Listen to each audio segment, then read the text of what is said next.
Welcome back everyone to another video in our Fundamentals of Structural Engineering course.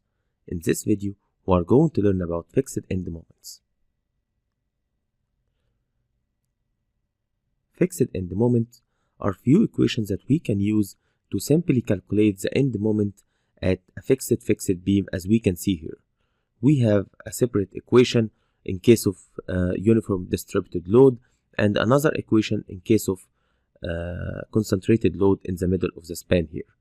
In this case, in a case of uniform distributed load, you can see that the fixed end moment at point A will equal the fixed end moment at the point B, and both of them will equal WL square over 12, where W is the value of the uniform distributed load and L is the length of the beam. While in case of concentrated load, we have a different value for the fixed end moment at point A and at point B. Of course, they will be equal only in one case, which in case of this concentrated load being exactly in the middle of the span.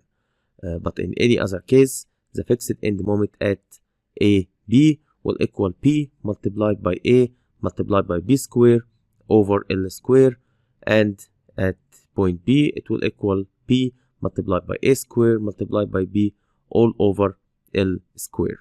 So if you are calculating the moment at this point here A, you are going to multiply the force P by this multiplied by this length multiplied by this length square.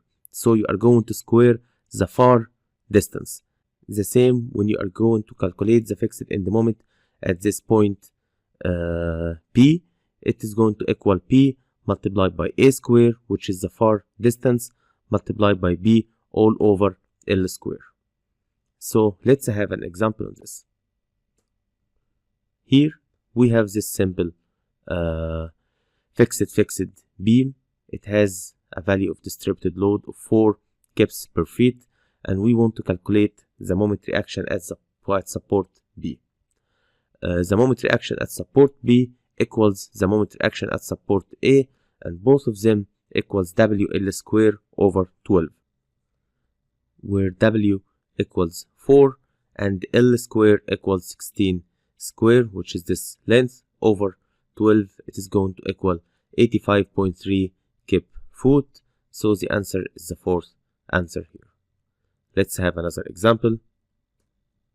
We have this beam AB. It is fixed beam, and it has this value of 50 kips force at this location at distance of 5 feet from support B and 10 feet from support A. We want to calculate the moment reaction at the support B. So this is going to equal P multiplied by this distance square, which is 10, multiplied by this distance, which is 5, all over L square, which is 15. So it is going to equal 50 multiplied by 10 square multiplied by 5 all over 15 square. It is going to equal 111.1 kip foot. So the answer is the third option here, 111 kip foot. So this is it for our video today. See you in our next video. Thank you.